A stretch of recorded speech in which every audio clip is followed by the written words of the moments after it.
We are really honored to have such a prestigious panel today. And I think the benefit to each other is going to be the cross-learning. And if you're like me, I knew nothing about this topic when we came in. I come from an applications background and have been implementing and supporting enterprise-grade applications for 20 years. And Wi-Fi is something which we take for granted. And now with bring your own device and bring your own multiple devices and expecting to connect to the network without any hassle, whether it's from your home, from your office, or in your customer's office, it's almost a given that we've got Wi-Fi. Until we got into the discussion around this and why we wanted to put this panel discussion together is that not every Wi-Fi is equal. And the learning that we've done with the Pinnacle and the Huawei people is what are the pushing points that enable us to say, now's the time to make this change. And the revolution that happens from a Wi-Fi perspective is often something which is under the radar, and people don't know the pains that they have until they're exposed to them. And what we wanted to get out of today's discussion is actually how are you coping with the pains without making the change? And I thought it was really good that Case decided to give us an intro into what is this Wi-Fi thing that we're dealing with, just so we're on a level playing field. So to try and bring someone like myself to be able to talk around the table, he's got a big task ahead. And Case has got lots of experience in this because he is a solution architect from the Huawei background.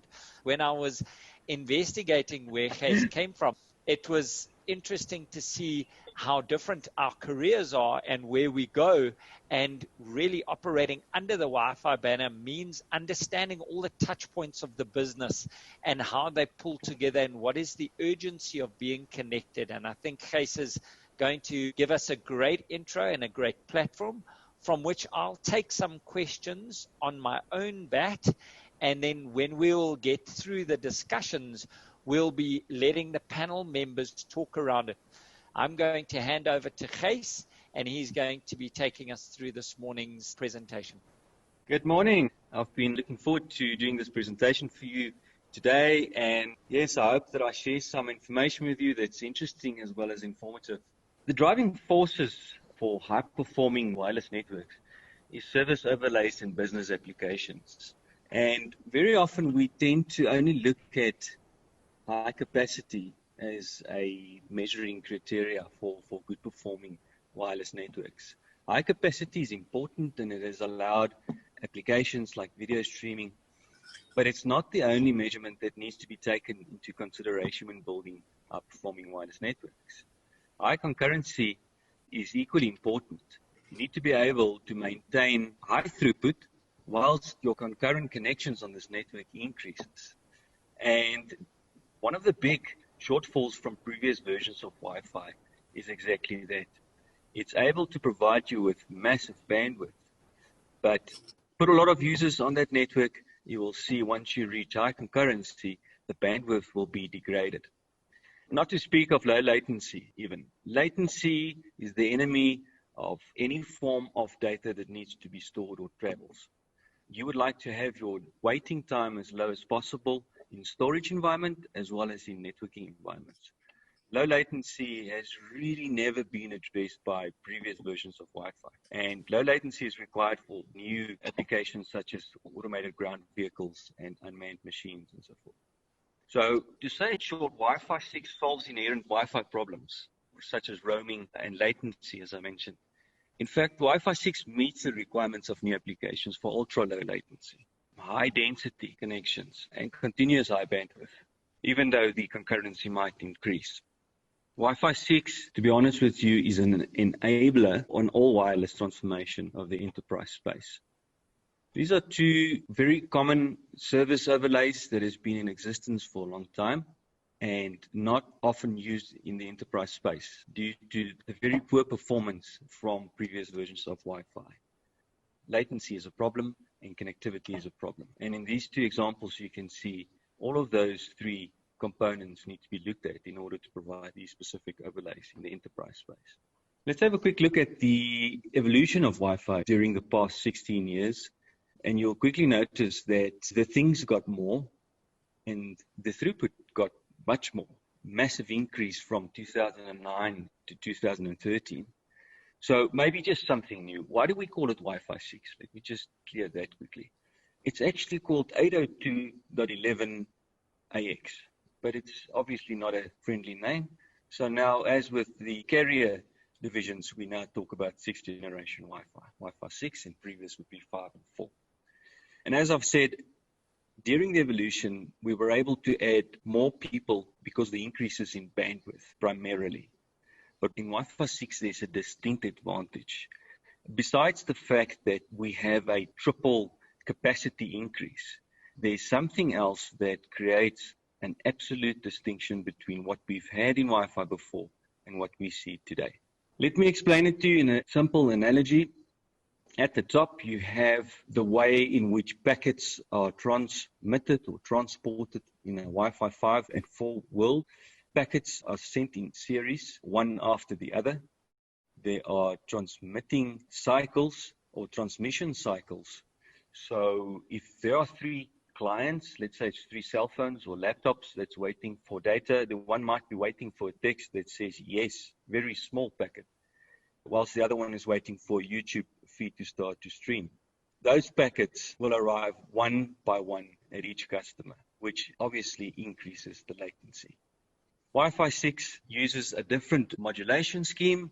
You don't necessarily need to know what it stands for, but OFDMA is a modulation scheme that enables multiple access in the same transmitting cycles. So for the first time ever in the Wi-Fi world, you're able to package information for up to 72 different devices in a single transmission cycle with a much bigger bandwidth, adding to lower latency, much lower latency.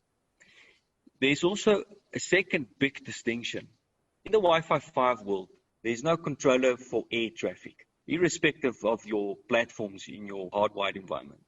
The traffic on the air for Wi-Fi 5 is not controlled, and each device will have to listen on a channel. If you imagine walkie-talkies, you've got 4 channels, everybody's on channel 2. Each device, even the AP, has to first listen on the channel before it can talk. In the Wi-Fi 6 world, for the first time ever, the AP now becomes the air traffic controller, and it schedules packets based on the priorities, and it can more efficiently deliver those packets in a multi-access fashion. There's obviously a bit more to APs than just Wi-Fi. Us as business leaders should understand that we can leverage from other wireless technologies built into these APs that we see becoming more common these days, like Bluetooth, BLE5 for location-based services. Within these APs, you can have Zigbee for home automation or manufacturing automation, or RFID, and so forth. And having those additional capabilities in a single small packaged AP enables you to have multiple service overlays, not only enterprise Wi-Fi, but the ability to do location-based services, geofencing, managing electricity. You can really go to town if you open your mind to what you can apply and what additional services you can add to your wireless network. This is a simple example within a retail space. On the left, you can see an AP that's fulfilling 3 different functions. You have a barcode scanner on a certain frequency connecting to that AP, and that AP is also transmitting information to the customer on the 5 gigahertz band, so it's really fast. And then you're also able to update your electronic shelf labels throughout the store with RFID. All of these coming from a central single gateway that we call an AP. And the benefits to both retailers as well as consumers you can very easily see on the right. Just an example, this can be applied into any sector. You might ask yourself, which scenarios would Wi-Fi 6 be well suited? It will be the de facto standard within the next 12 to 18 months. I don't see any major OEMs playing in other than Wi-Fi 6 space by the end of 2021. But this is a quick overview of what and where Wi-Fi 6 can really play to your benefit. If you're interested in an all-wireless office with great user experience, if you're in the industrial space and you would like to apply autonomous machines and autonomous services, unmanned machines, all of these areas are perfectly suited for Wi-Fi 6. What are some of the hardware considerations if you are interested in moving over to a Wi-Fi 6 infrastructure and refreshing your current environment? There are also some hardware considerations that one needs to take into account. The antennas of these APs are very often neglected. Antennas are built in specific form factors and they provide the actual signal, which is crucial. And things like multi-user MIMO is maybe something you might have heard of in Wi-Fi 5. All of those features should still form part of your Wi-Fi 6 infrastructure, not just some of those that I've mentioned on earlier. There's also something called smart antennas. It's a technology that stems from LTE and 5G technologies. Some of the vendors make use of smart antennas, and that provides premium connectivity to the endpoints and absolutely great user experience as well. From a switching point of view, I've heard a lot of customers asking, do I have to replace my entire fleet of switches? No, it can be different OEM brands. That's no problem at all. You just need to take into consideration the level of Wi-Fi 6 AP with the amount of antennas that you select, as that will determine the PoE or the output power on your switch ports.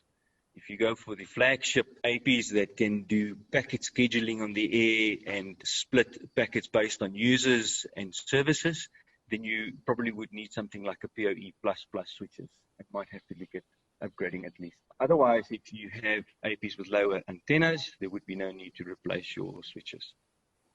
Also, you should have various options in terms of the architecture for your Wi-Fi deployment. Each environment, be it outdoor, indoor, underground, in the air, requires different architecture and different antennas and therefore different access points.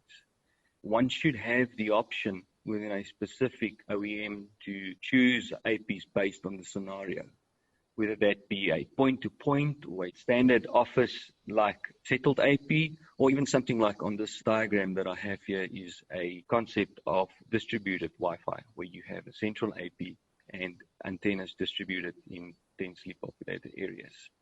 From a platform perspective, there's also various considerations to make. Some of those might be more important. Data collection has been done mostly on an SNMP polling protocol for the last 20 or 30 years. This gives you up to a minute level data collection cycle. Platforms for Wi-Fi 6 should definitely include more modern protocols that allows for streaming telemetry, and that provides you with real-time data collection. That's quite important. And it's also important to understand from the platform what data is collected. It's about the AP, the radios within these APs. There are multiple radios built in. Does it include the endpoints and even as far as the user information as well?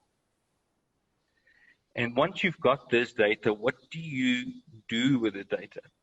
Are you able to perform access analysis and then baseline that to certain performance requirements? Are you able to provide issue identifications for things like connectivity or air interface, roaming issues or devices? Obviously, one would like then to be able to optimize the network by means of machine learning. Based on historical data, can the system ultimately provide an optimized network and user experience? Major consideration also in today's day and age is to decide on whether you need an on-premise solution or whether that should be a cloud solution. Your application could also determine whether it should be on-premise or cloud. Just bear that in mind. Your AOM should, however, be able to facilitate both of those options. My last slide is as follows. So what comes after this fantastic Wi-Fi 6? Where will we go from there? It will be called Wi-Fi 6 Extended, and it has been agreed that the 6 gigahertz frequency spectrum will be opened up for Wi-Fi. Traditionally, we only had access on the 2.4 gigahertz and the 5 gigahertz frequency ranges. So Wi-Fi 6 Extended will then have an arm and a leg of space in the 6 gigahertz frequency space. I foresee throughputs of up to 30 gigabits per second, and I'm sure even less interference because all your traditional devices will be on the 2.4 and 5 gigahertz ranges. That's from me. I hope it was informative. I don't know if you have any questions, but I'm done. Thank you. Thank you very much, Kees. Kees, we did have a question which I think a lot of us were thinking about on the Q&A. And the first question was, assuming you need to progressively upgrade your Wi-Fi and transition over a period of time, can Wi-Fi 5 and Wi-Fi 6 work concurrently until you fully upgraded? You did touch on it, but I'd love a specific answer on that before we go to the panel. Absolutely. You can have an environment where you have Wi-Fi 6, Wi-Fi 5 and 4 and 3 in the same environment. And Wi-Fi 6 is fully backward compatible with previous versions of Wi-Fi. And even the Bluetooth built into these APs are also backward compatible with Bluetooth 4 and so forth. Okay. So yes. Okay. So it's not a big bang. We don't have to perform open heart surgery. And if we're opening different branches or divisions, we can fast track. We can start with the most modern. We don't have to retrofit, go old, and then upgrade everything together. That's quite nice. You know, you were touching on a number of topics there, high concurrency, multi-channel, and all of these words are coming out in digital transformation, which I think is at the forefront of most of our minds since we've been working from home or distributed venues. And we've assumed that you are living in the future and you're painting the picture of where we could be with this Wi-Fi 6. But a couple of the panel members are still sitting in the trenches and battling ever increasing needs from users and ever less tolerance for an IT rollout. And I see Paul's nodding his head at that. You know, our users have read the boxes and they've all got phones and they've all downloaded applications and they don't understand that Wi-Fi has a range. And Naresh also asked another question about Wi-Fi range. But in the midst of the battle, we have a few folk, and I've prepped some questions here. And I think the first question is probably the toughest. Therefore, I'm going to ask a lady on our panel. And Lufuna, if I could ask you, why is Wi-Fi so important to you and critical to keep up to date? It is important, first and foremost for me, because it promotes and it supports interoperability between devices and wireless systems. For me, I see it making connectivity easier and it makes things seamless. So from a public sector perspective, I can also say that it also supports the policy on interoperability. So it's meeting some of the government compliance requirements. And that gets into, I think, that digital citizen journey. If you don't have Wi-Fi, we can't get out the starting blocks. Yes, I was going to say that personally, I also believe that it helps with digital inclusion because it enables internet access to many internet users who would have not otherwise been able to access, because I think we all are singing the song of the Thomas 4. So when you are on Wi-Fi, things get a bit cheaper than when you're really accessing it from a GSM perspective. So though I know that rural and marginalized areas, they still have challenges with infrastructure, but it is my view that it helps with digital inclusion. We need to aim high. And that takes us to our next panelist, Dr. Malo de Swart, who is the Senior Director for ICT at Mangosuthu University of Tech. Dr. Malo, I wonder if you wouldn't mind carrying on in that. Why is it pretty key to keep up to date? And I can't talk from folk at university because my kids are still small, but the last 4 months, Wi-Fi has been incredibly important to me from an educational perspective, and maybe you can take it to scale here. How many kids do you have at your university, Malo?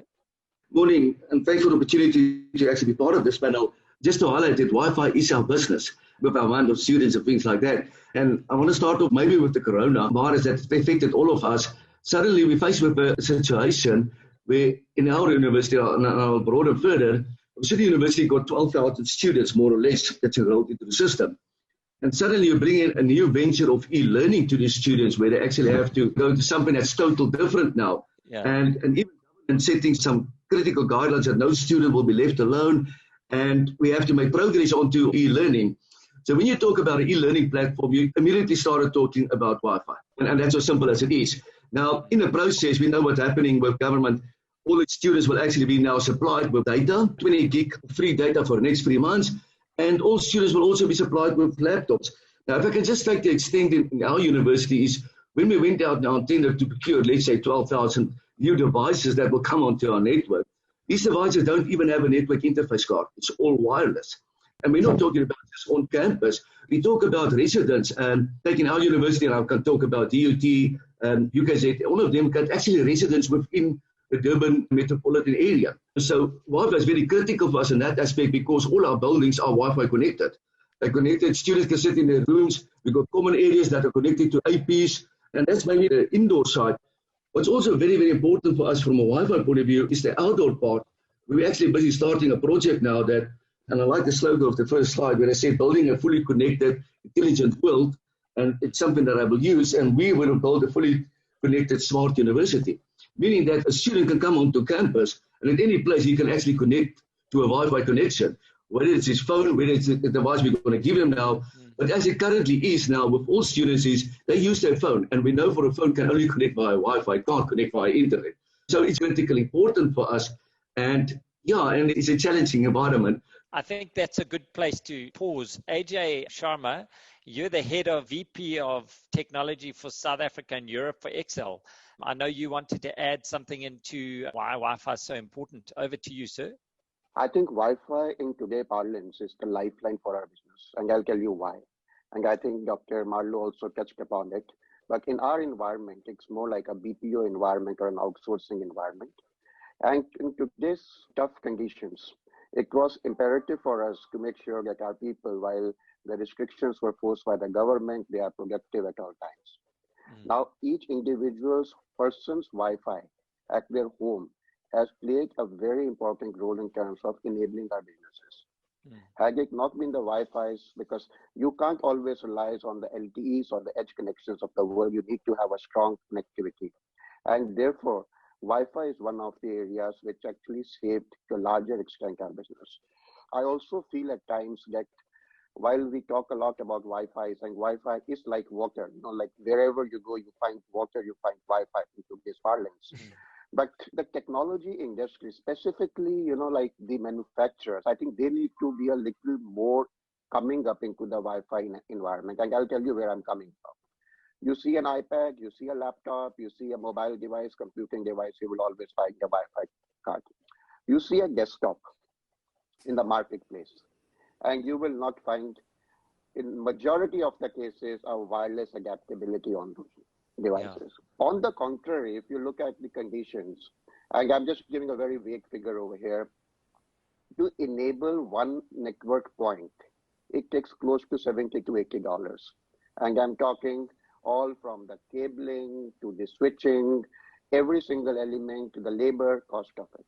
On the contrary, Wi-Fi is significantly reducing the costs. It's much more secured environment. I think it's giving us a lot of flexibility, but it is a mindset which says, oh, it's my data is a mindset, maybe I'm not secure. And I think there's a lot of work that the industry needs to do in terms of giving the confidence to the people that A, Wi-Fi is secure, B, Wi-Fi is as good, if not better than your traditional network or the LAN cabling. And last but not the least, people do have a myth on the application performance issues coming across from Wi-Fi. I think with the Wi-Fi 6 coming across, all of this will be a history. So I just wanted to add my 2 bits. Excellent. AJ, don't go off there. I've got a panel question which came in from the audience, and I think this is a really good one. Is how does Wi-Fi 6 expand opportunities for digitization? And then what I would like to add to that from Vishal Singh in our audience is, how do you control multiple Wi-Fi 6 APs in a building centrally? Does it work via controller and application? And I think that those two together might be quite an interesting thing if you just took out Wi-Fi 6 and you just put Wi-Fi down there. How does Wi-Fi assist in your digitization? If you look at the traditional Wi-Fi, which was typically the Wi-Fi 5, if I may say so, vis a Wi-Fi 6, the application performance of anything on a Wi-Fi, and I won't go into the technical details of it in terms of, what kind of a frequencies, what other things are happening. But in a simple layman terms, the Wi-Fi 6 typically gives us up to 1 gig of a kind of a range in terms of an application to perform, which was absolutely much lesser before. That's one part of it. Secondly, from a digitalization point of view, digitalization today can be on various aspects. It's not only related to, an organization putting across a portal, but IoT will also come into the whole picture. A lot of other areas which we haven't experienced before in terms of a digitalization are actually coming across. So it is as good as, if I compare to the traditional cellular world, comparing the edge to an LTE. Okay, that makes sense. So now if I move to Mr. Fuyane, Paul, this is a question for you. Do people still expect you to enable cable? Are you still spending money on cable, or is everything Wi-Fi? Well, at the moment, everything seems to have moved the Wi-Fi route now. You can even see now during this COVID-19 experience, the power of compute and everything seems to have moved more closer to the user than anything else. So cable seems to be coming obsolete. I mean, it's quite a long time since I've heard somebody still looking for a network guy to come patch cables and all those kind of things. But you'll find that in large environments, that's, for example, with some of the customers I work with, you'll find that they're still using cable infrastructure. But those with laptops and stuff like that, they're connecting using Wi-Fi. For me, I see cable infrastructure just vanishing over the next year or two. I'm going to skip over mine to Henry. This whole Wi-Fi, which has just exploded around, has been the norm for you. But what has that done from a security perspective with a Wi-Fi anywhere? Bring your own device, bring multiple devices, and people downloading content at the drop of a hat. Wi-Fi is great, and part of digitization strategy normally includes mobility. So you want your people, your users and so on to be mobile, to be able to go anywhere and be connected at any time. But the challenge that we have with Wi-Fi is because there's no physical edge, if I can put it that way. It means that your attackers, your hackers, it's not locked out of a building to be able to go and plug into a point to actually get onto the infrastructure. They could essentially sit in a car park or just outside in a lobby or something and then actually get in touch with the infrastructure. Yes, they might struggle to get in, but we all know that hackers find a way. There's so many technologies out there that the hackers use to actually get onto Wi-Fi networks. And we've seen, even through intensive penetration testing, you can have the best technologies, so much security on the wireless. And these wireless networks of today come with very good security. Let's not beat around the bush. But the problem is, given time and given the human factor, ultimately your hackers will get onto your wireless network. If you can pause there, Henry, we were talking in preparation, and who got hacked yesterday? Experian got hacked, and 15 million people's banking details. We know all about that, yet I'm still buying off the internet while I'm on the Gout train going to the airport in the future world when COVID's over and we can travel again. So security just has to keep up, I guess. Yeah, and I think the trick is to find the ideal balance. The more controls you put in place, the more you can have issues with shadow IT and that kind of stuff. So the trick is to actually find that sweet spot where you have enough controls to stop the easy things, if I can put it that way. But then in the back end, you need to have your monitoring and all those kind of things in place from an infrastructure level all the way to identity management level. And that has to extend to your wireless networks. The building where we are at, we have a lot of interference with other tenants in our building. So for us, it's a constant battle to actually get our wireless network to work properly.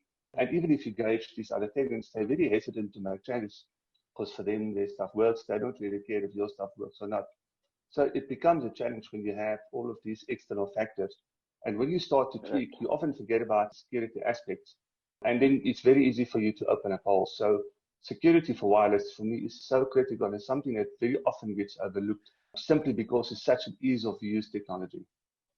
Yeah, I couldn't agree with you more. We did a security view of a client and they had the latest security and a 17-year-old server connected to the network with open ports. And it's like, you spent millions on your security, but your network's open. But that's a whole different debate. Just a general question, I'm going to put it to Lefuno from a public sector perspective and maybe Paul, Akiva, Imran, I haven't forgotten about you. Who decides now when is the time to upgrade Wi-Fi? Currently, I think there are two things that are happening because the public service and the public sector, so it depends on who you are talking to. But if we're talking from the public service as in national, provincial, it's mostly still the CIO that does that. But when you move out to the public sector, you find that EXCO and the board, sometimes the COO are the people that decide because it's a business decision. They don't take it more as an IT decision. So the people who are in business are the ones who are supposed to make the decision about what technology upgrade is required and for what purpose. And when you work for the public sector, everything is mandated by the law. So whatever it is that you do, you're supposed to be responding to the available law. So, Paul, where are you on that? Who decides on your side? This would be driven by strategy of the companies, how they basically look at infrastructure and renew or refresh their infrastructure and stuff like that. But sometimes you might find that it's a bit too far off to think about making any changes to upgrading the infrastructure. And based on monitoring of networks, the lagging and all those kind of things, we rather make a decision sometimes to say, oh, you know what, we need to upgrade our infrastructure. Kobus, we haven't heard from you yet. Who decides in your environment? Ultimately, the decision is made probably your CFO, your financial people. It's usually a recommendation from the IT side, from the CIO side. And also, I tend to work in environments which is much bigger than an office. If you're a typical mine, you've got huge spreads of where you need connectivity. And it becomes a different financial model than having to replace 10 or 20 devices in an office environment. A typical mine, we sit with 150, 200 plus devices that has to be replaced. It becomes a different discussion, especially if you look at the cabling side. I mean, these devices need a different cabling standard than what you would have up to Wi-Fi 5 up to now. You need at least 6A type of standards.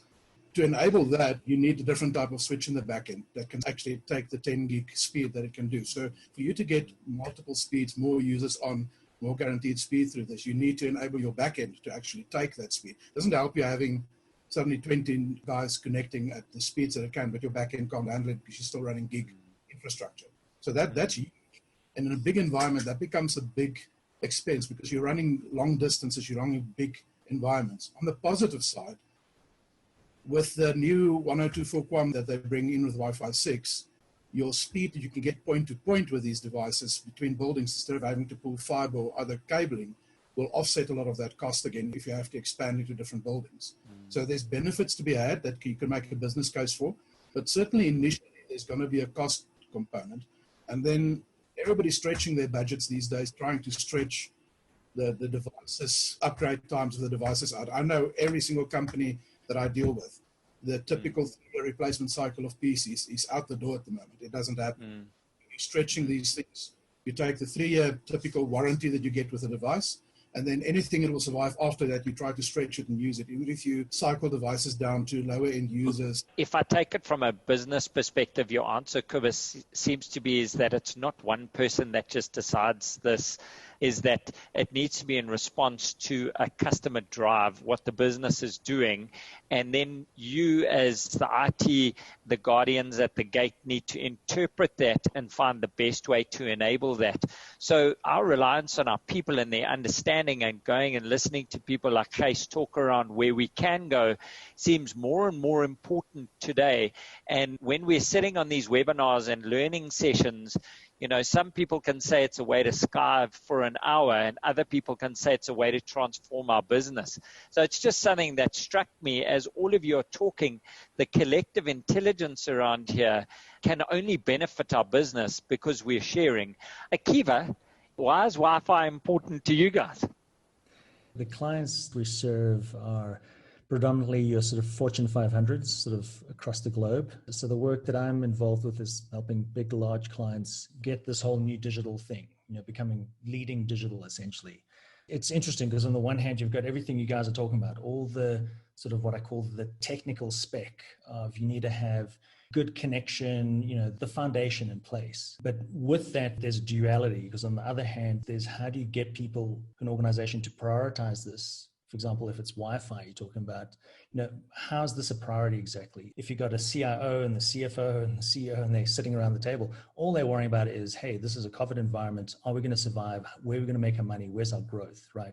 And then you come into the conversation, they're looking at you like, so exactly how much money is this going to make us? So on the one hand, it's a key enabler of digital transformation because without a great connection and a great experience, the foundation just doesn't work. When it comes to digital transformation, the work I've seen is that it centers around how do you create the right trust? How do you have the foundation in place? So the tech guys often come in and they've got the best solutions, but the company doesn't adopt it because there's either lack of trust or there's not a readiness for it, or the CIO just doesn't like it. So I'm always kind of curious, how do you take something like Wi-Fi, which seems right at the bottom of the food chain, how do you then take it up the food chain to go, hey, this is a key enabler to future success, right? So yeah, Henry wanted to make a comment about 2 minutes ago, and then I'd like to get back to Akiva's point there. Henry? It was about who makes the decisions on the Wi-Fi deployment. And I think a key concept that we always have to think about is architecture. Often we develop apps and we look at costs and we look at ease of use, but we forget how it all fits into the business architecture, both from an operational side, but also from an IT, from the technical side. So what we do, our CIO entrusts us with quite a lot. And we as a team basically have to come up with a solid business case if we want to implement technology. Mm-hmm. And we're not allowed to use IT lingo, so we have to talk business language. So it's a combination from a security perspective, operations team, and also the enterprise architecture team. Because if you have alignment between all of those teams and all agree on the platform and technology that you want to employ, you have a very good business case. And even from a financial perspective, they can then see the business benefits. Because too often IT don't think about the business benefits, they think about the IT benefits.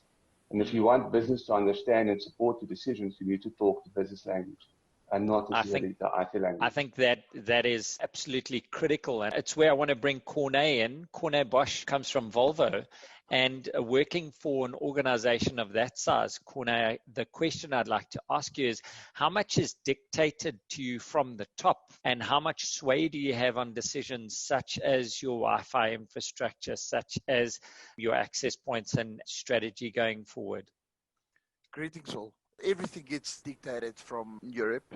Just a bit of background. Volvo in 2016 sold Volvo Group IT to HL Technologies, which is a Delhi-based organization. Not all of Volvo IT's employees went over to HL. However, HL holds the contract to supply infrastructure to all of Volvo around the globe.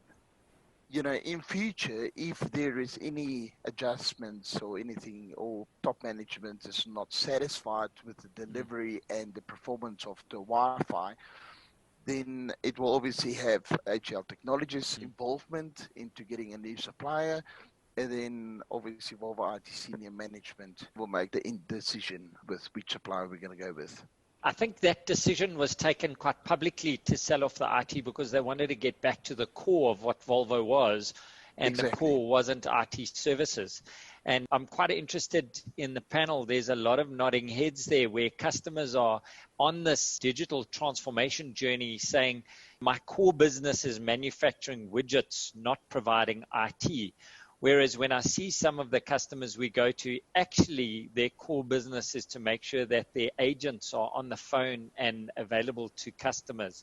Imran, do you have a feeling on that, on where core business is differentiating from an IT perspective? Is it core for you guys? Today, whether we like it or not, whatever business we're in, every business is an IT company. And people need to kind of get through that mindset. With regards to the cost of IT, and the lingo we take to board, it's the cost of failure that we need to explain.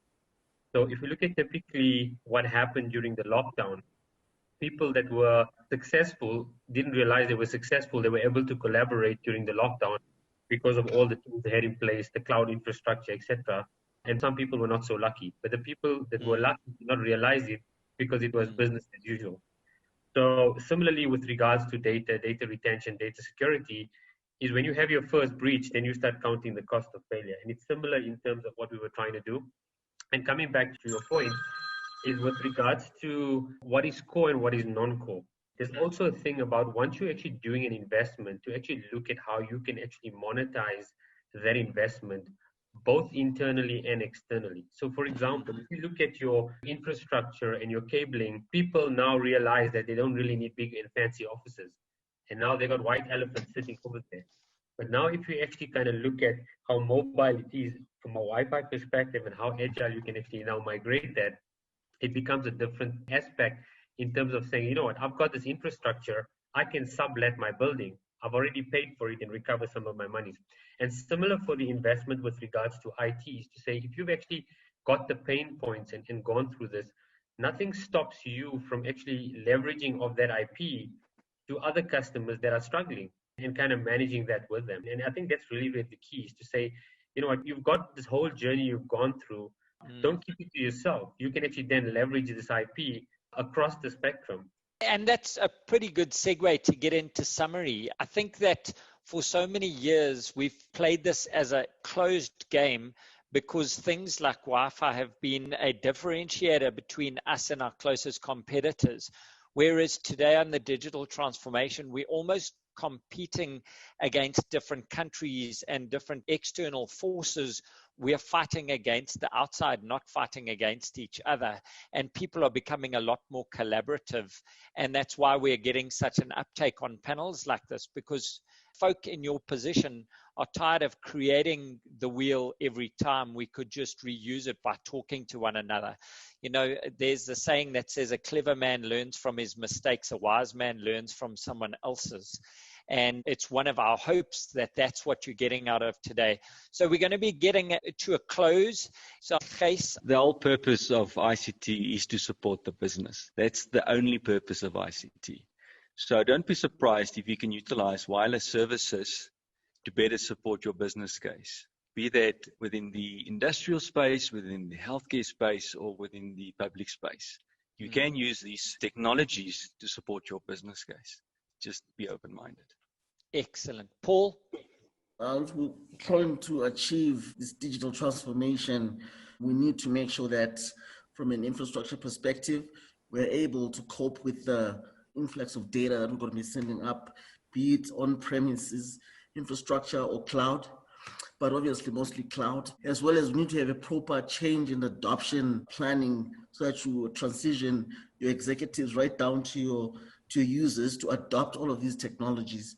So I think Wi-Fi 6 is going to be a major player, and we look forward to it. Excellent. Henry? Thanks, Daniel. I think closing for me is that Wi-Fi is a key technology for any organization. But I want to differ from what Kai said. He said IT must support the business. We must move away from IT as just people sitting there in a corner and just answering phones and resolving issues. IT should become a driver in technology and driver into the business.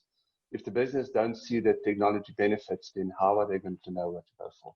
Imran? I think what is key that's going to kind of break the camel's back is linked to security. And there's been good grounds on WPA3, and that's really going to be the driver. I do believe that Wi-Fi is going to be the air that we breathe. And the only time we realize we don't have it is when we have load shedding. So we're definitely going to see movement in this regard. It's almost becoming a human right, Wi-Fi. And I think, is it Rwanda that has Wi-Fi as a citizen's right? It could be Rwanda. Now, I'm not up to speed on it, but if that is it, how progressive of the country that we should all have access, because we should be learning from Harvard or from UJ or from the universities. We shouldn't be restricted because we don't have Wi-Fi. AJ? I completely agree and echo with what everyone said. For me, the driver is more, like instead of a push, it has to be a pull. And in order to make a pull for a change of a technology, maybe moving to a Wi-Fi 6 or any other new technology, I think it's imperative that we show to the business operations three different things. One, the cost, which almost every one of us cuts across. Cost of doing A versus B and how does it benefit? Secondly, and that is more relevant in today's parlance, is the information security risks and the mitigations which these new technologies can potentially bring across to our businesses, which means that if we are having a secured environment across, our potential of being hacked by another hacker, as we were talking about earlier in the day, or vulnerabilities which are being exposed reduces. And last but not the least, the adoption of technologies is becoming so simpler these days. Although in most of the CFO mind, it is just a good to have and not a must to have.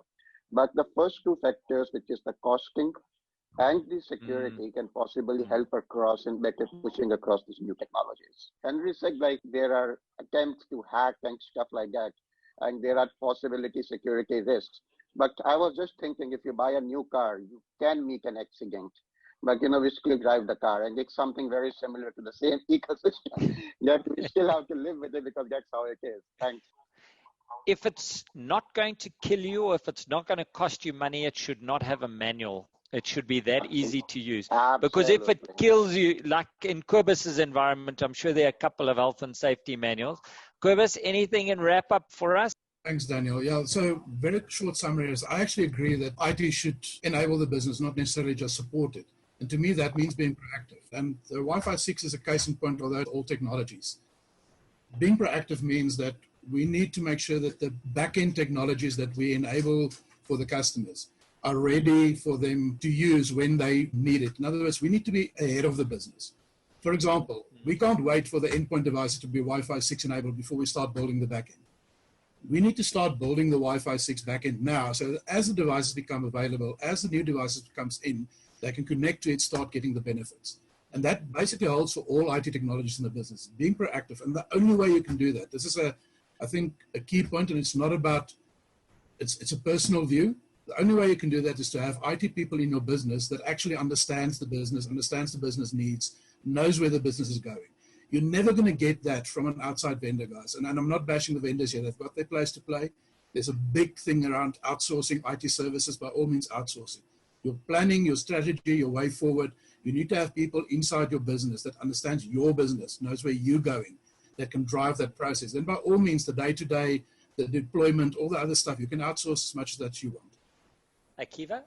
Enablement, I 100% agree. I'd say the biggest Achilles heel is when you have too many outsiders in. What I'm seeing big pushback from a lot of the big corporates is they need a blend. They need outsiders to help them with some different thinking, but they need key people on the inside who know the organism, how the system works, how to get across everything. And I find if you have both of those in place, you're on a successful kind of wicket. If you only have outsiders, people waste a lot of money and time. Yeah. And then our last panelist is Lefuno. I believe that IT and business alignment is key to improve the ICT environment in any organization.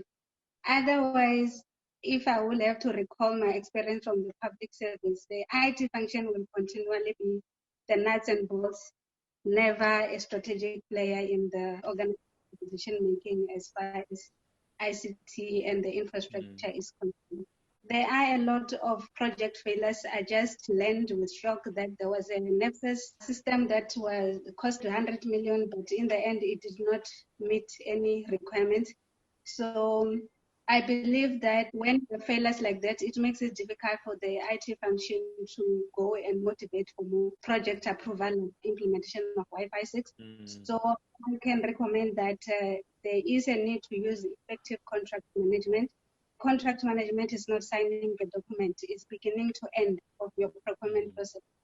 And the last point, as I am an IT lawyer, we all need to be compliant. So I was happy that with the Wi-Fi 6, the WAP3 standard is showing to have improved a lot in the security space, because POPIA requires that it doesn't matter which technology you use from a legal perspective. What matters is whether you're meeting the safeguards that are given by the law. Thank you. Thank you so much. I think that there's lots of words of wisdom here, and it's almost holding a bucket to a waterfall to take everything in. If you just take 2 or 3 points from this, that would be brilliant. But I do think one of the best things that came out for me is that Wi-Fi is the lifeline for our business, and never so has it been so important. And unfortunately, veins are only noticed when they stop flowing and you're having a heart attack. So you don't want to have a big ego working in this area, because you're probably not going to get as much credit as you should. But let me tell you, if it goes down, people are going to notice you. And just hats off to all the people soldiering on and keeping the Wi-Fi out there. I'm assuming that we are all wanting to get into the future. And I think the cost of failure is always the area that needs to be explained, but the cost of success is the first thing that people are paying for. And we've got to think with business hats. It's come through again and again and again.